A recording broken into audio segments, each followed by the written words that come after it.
bem com vocês? Estamos começando mais um vídeo da nossa playlist de Excel.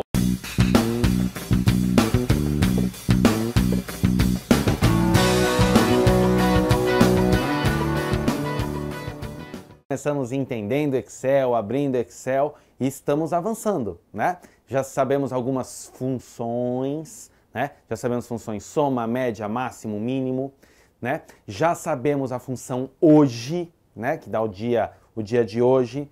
Já sabemos algumas fórmulas, consequentemente os 4 operadores aritméticos. Já sabemos trabalhar com planilhas, já sabemos formatar fontes, selecionar todos os itens. E agora vamos aprender mais alguns pontos para você ficar cada vez mais craque no Excel e qualquer pergunta que cair no Excel nesse seu concurso, você vai ter sucesso. Aqui a gente vai ver, primeiro, a função inteiro.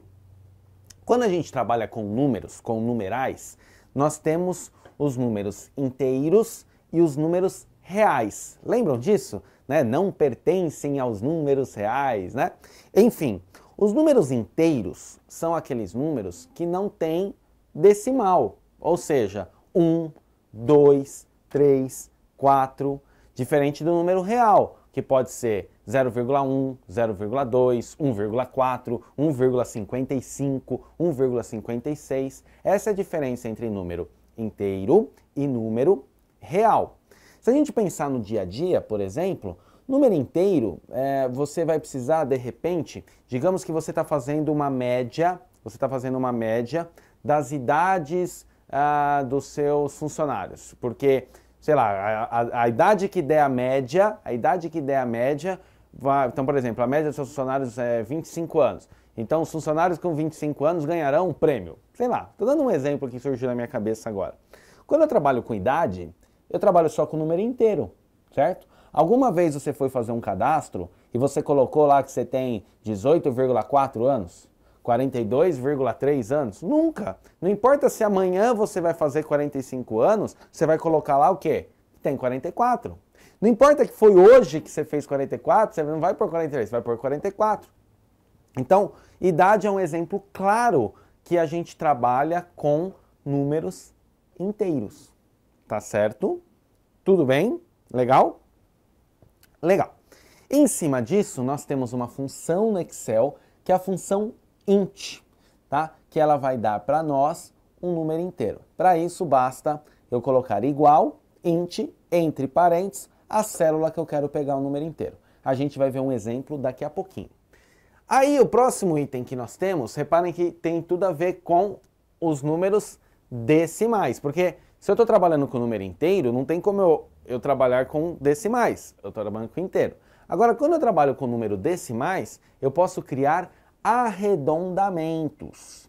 Quando eu trabalho com arredondamentos, eu posso pedir que esse arredondamento seja para cima ou eu posso pedir que esse arredondamento seja para baixo. E o Excel me dá as duas funções. Ele me dá o arredondar para cima e ele me dá a função arredondar para baixo.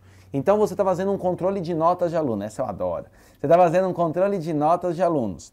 E aí, eu sou a favor que não se deve tirar nota de um aluno. Por exemplo, ele tirou 6,2. Matematicamente, pensando que a escola que você trabalha, a faculdade que você trabalha, é 6, 6,5, 7, 7,5, né? A nota varia a cada meio décimo. Enfim, a cada 5 décimos, desculpa. Em cima disso, o que acontece? Se a pessoa tirou 6,2, matematicamente, pensando no arredondamento de meio e meio, 6,2 o certo é arredondar para 6.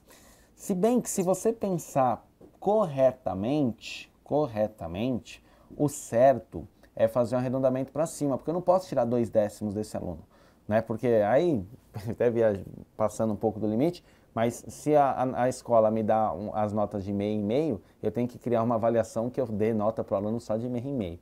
Mas enfim, então quando eu quiser arredondar, por exemplo, o número está lá, sei lá, 5,4234, sei lá, e eu quero arredondar esse número para cima. Então como que eu faço? Eu uso a função arredondar para cima. A função arredondar para cima é legal porque ela te possibilita você escolher quantas casas decimais você quer usar. Você vai usar igual, arredondar para cima, você vai abrir parênteses, aí você vai colocar a célula em questão, ponto e vírgula, a quantidade de números que você quer. Por exemplo, eu quero arredondar esse número para 2 casas decimais, que aí no caso, se eu usar o arredondar para cima, ele daria 5,43. São 2 casas decimais, não é? Então eu vou colocar igual o arredondar para cima, abro parênteses, a célula, vamos imaginar que, sei lá, está no B1, ponto e vírgula 2. Por quê? Porque são 2 casas decimais. Se eu quisesse uma casa decimal, que aí ficaria 5,5, né? Vamos fazer esse exemplo daqui a pouco. Eu coloco o vírgula 1. O arredondar para baixo funciona da mesma forma, só que, obviamente, ele vai arredondar para baixo, ao invés de arredondar para cima. Legal? Muito bem. Aí nós vamos ver também a função resto. A função resto, que na programação a gente chama de mod, e aqui não vai ser diferente, no Excel não vai ser diferente, ele me dá o resto de uma divisão. Aí você pode se perguntar aí na sua casa, para que eu preciso do resto de uma divisão? Para quê? Né? Dependendo da situação, quando você trabalha com programação, por exemplo, você pode atuar utilizando o resto para várias coisas. Eu trabalhei uma vez num projeto que quando a compra de um produto X, né, não vou fazer o comercial de graça aqui, quando a compra de um produto X fosse ímpar, o funcionário, num e-commerce, tá? O funcionário tinha direito a ganhar mais um. Isso era para estimular a venda. Então, por exemplo, o cara foi comprar lá esse copo, tá? E aí ele comprou 5 copos. 5 é uma quantidade ímpar. Então, eu entregava para esse cliente 6 copos. Eu dava um copo de graça. Se a compra fosse par, ele não ganhava. Ou seja, se ele comprasse 6 copos, ele ia comprar 6 do mesmo jeito. Então, às vezes, o que acontece? A pessoa comprava o 7º para ganhar o 8º. Entenderam a ideia? E em cima disso, eu só ia ganhar um copo a mais se eu comprasse uma quantidade ímpar. Como que eu sei que um número é ímpar? Vou te falar. Eu sei que um número é ímpar, por quê? Pensa em qualquer número aí, pensa um número na sua cabeça. Pensou? Divide ele por 2. Se o resto der 1, obrigatoriamente ele é ímpar. Pense em qualquer número ímpar. 9. 9 dividido por 2, 4. 4 vezes 2, 8, sobra 1. 15. 15 dividido por 2, 7. 7 vezes 2, 14, sobra 1. 19. 19 dividido por 2, 9. 9 vezes 2, 18. Sobra 1. Concordam comigo? Todo número ímpar dividido por 2 dá resto 1. Tudo bem? Do mesmo jeito que todo número par dividido por 2 dá resto 0. Pense em qualquer número par, divide por 2, dá cravado. Né? Ó, 44. 44 dividido por 2, 22. 22 vezes 2, 44, sobra 0. 90. 90 dividido por 2, 45. 45 vezes 2, 90, sobra 0. Entenderam? Se eu quiser ser mais técnico ainda, você já tentou fazer algum cadastro na internet e pedir a seu CPF? Aí o que acontece? Você não tá cismado, né? Vai ver foto de balão, aí quer fazer um cadastro lá, aí pedem seu CPF. Aí você coloca um número qualquer, você não põe o seu CPF de verdade. O que acontece quando você vai efetuar o cadastro? Pã! CPF inválido, não é isso? Tá certo que tem gerador de CPF, mas não vou entrar nesse meio, que isso é legal. Mas enfim, você tem lá o CPF. O CPF de qualquer pessoa, ele é composto por 11 números, não é isso? 9 números, traço, 2 números, que é o dígito. O dígito do CPF, os 2 números do CPF, obrigatoriamente é um cálculo matemático dos 9 primeiros e que, consequentemente, eu utilizo o resto para descobrir. Tá? Então, quando você faz um software lá, aí você vai fazer um cadastro, você põe seu CPF inválido, você põe um número qualquer. Aí fala, poxa, como que o site sabe que meu CPF é inválido? Ele tem todo mundo cadastrado lá? Não. Ele faz essa conta. Tá? Até para provar isso, não vou fazer o cálculo aqui porque eu precisaria de um CPF de alguém para fazer. Eu não vou pôr o meu aqui não.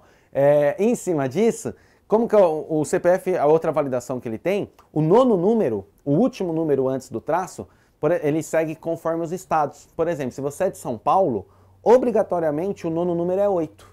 Pode pegar aí seu CPF, olha seu 9º número. Ele obrigatoriamente é 8. Até mesmo para eu não poder matematicamente já poder resolver. Legal?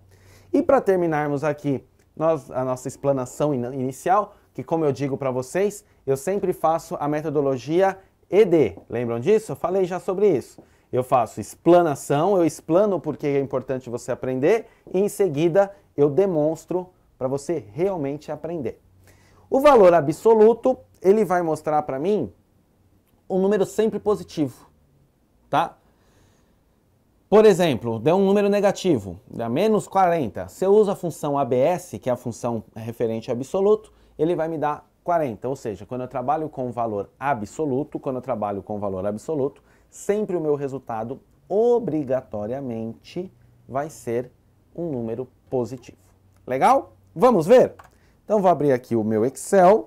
Se você tenha gostado desse vídeo, não esqueça de apertar o sininho, continue interagindo com o canal, que tem muita coisa bacana nessa playlist ou até mesmo nesse vídeo que vai aparecer aqui. Em todo caso, essa playlist está aqui na descrição desse vídeo. Um abraço e até mais. Tchau, tchau!